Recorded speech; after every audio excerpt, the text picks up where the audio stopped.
Bonjour à toutes et à tous et bienvenue chez votre vétérinaire. Alors pour votre toute première émission, vous allez en apprendre un peu plus sur Arlette Blanchy, qui elle est et ce qu'elle fait, notamment l'homéopathie. Ça ne s'utilise pas uniquement chez les êtres humains, c'est aussi intéressant à utiliser chez les animaux. Tout de suite, plus d'informations avec Arlette Blanchy.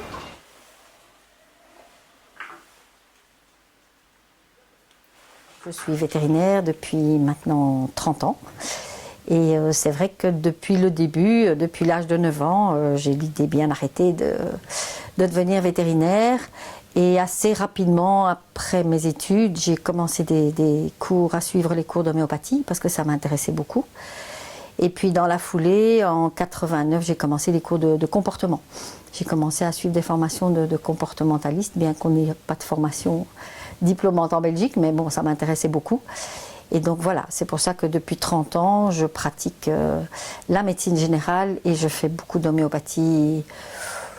J'aide autant que je peux les animaux avec des problèmes de comportement, aussi bien les chats que les chiens. Alors l'homéopathie est exactement pareil, que ce soit chez les humains ou chez les animaux. On utilise les mêmes produits, on utilise les mêmes connaissances, les mêmes matières médicales, les mêmes livres de référence.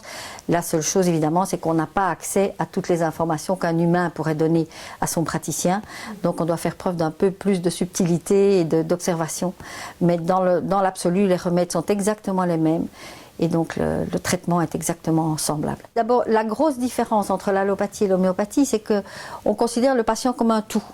On vient pour un symptôme, pour un organe, mais en fait on va interroger le propriétaire sur la globalité de l'animal, ses antécédents médicaux, sur son caractère, son comportement. Donc on essaie vraiment, c'est ce qu'on appelle une médecine holistique, c'est-à-dire qu'on va soigner l'animal dans son ensemble.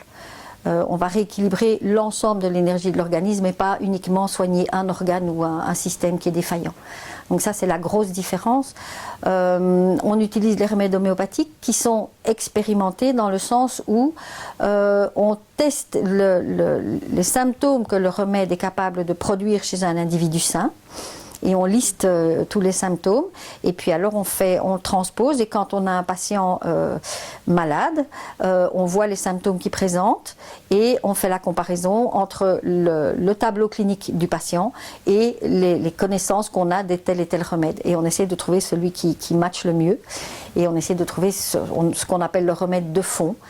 C'est-à-dire le remède qui va le mieux possible aider le patient à le rééquilibrer. Et cette technique-là est aussi bien utilisée en médecine vétérinaire qu'en médecine humaine. Par exemple, si on a des problèmes de toux, on va faire attention, savoir si c'est une toux grasse ou une toux sèche, savoir s'il tousse plus le matin, plus la nuit. Donc on va essayer on appelle ça modaliser, c'est-à-dire donner des modalités du symptôme. Ça, c'est pour les symptômes pour lesquels le patient, enfin le propriétaire vient avec son animal.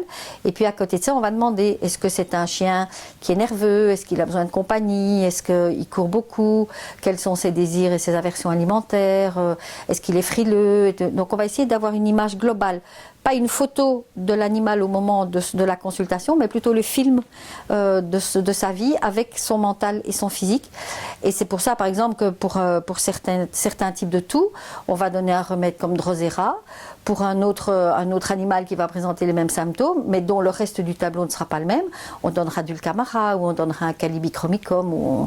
Voilà. Donc le remède, à symptômes identiques ou à maladies identiques, le remède peut être différent. En fait, on ne soigne pas une maladie, on soigne des symptômes. C'est une grosse différence par rapport à la médecine classique, on va dire. Voilà, j'espère que ces quelques renseignements vous ont été utiles et n'hésitez pas à me recontacter si vous voulez d'autres informations ou éventuellement prendre rendez-vous pour des consultations d'homéopathie ou de comportement.